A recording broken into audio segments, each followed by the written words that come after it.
He left me because I was poor, not because I didn't love him, not because I didn't try, but because I didn't have money. And years later, he came back, begging.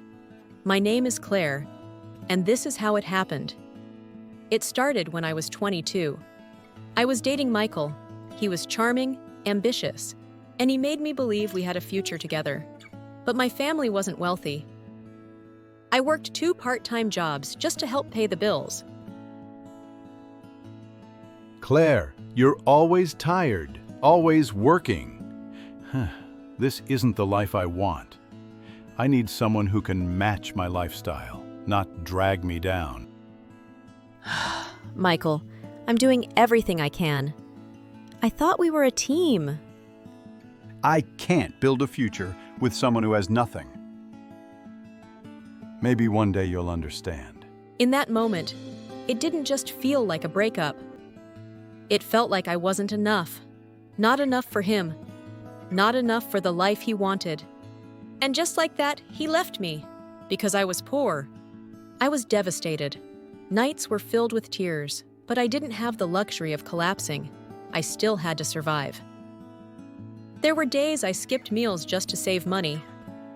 Nights I questioned if he was right about me. If I really wasn't enough, I picked up more shifts, studied online courses, and started learning about digital business. I told myself, if I can't be loved for who I am, I'll at least build a life I can love myself. I started small, selling handmade crafts on Etsy, freelancing in graphic design. Some days I made nothing. Some days I wanted to quit. It was barely enough, but every penny I saved became a stepping stone. Meanwhile, Michael flaunted his new girlfriend on social media, a wealthy girl with expensive bags and luxury vacations. It stung, but it also fueled me. For years, I kept going. Slowly, things started changing. My tiny side hustles turned into a real online store.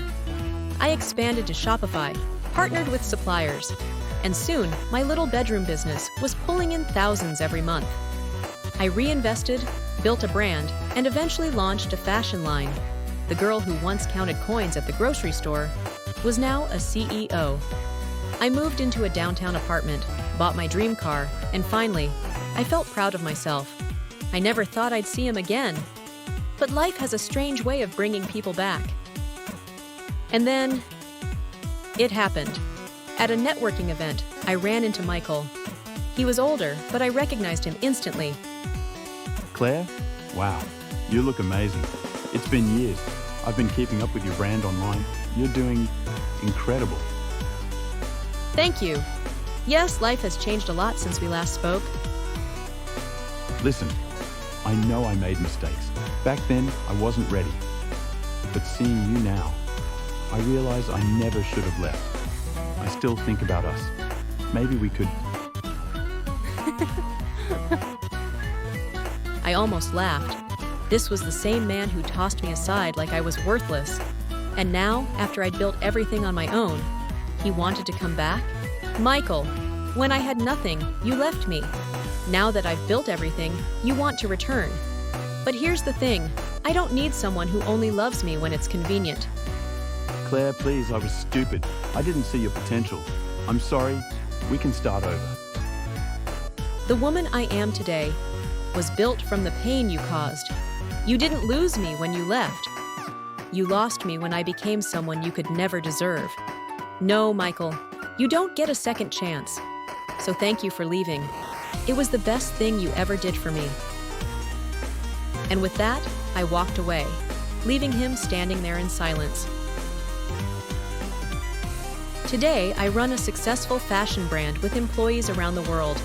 I travel, I give back to charities, and I live a life that girl from years ago never thought possible. Michael, last I heard, his relationship didn't work out, and his career has been stagnant. The lesson: never let someone make you feel small because of your circumstances. Money can be gained, success can be built, but respect, once lost, can never be bought back. He left me because I was poor, so I built a life he could never afford.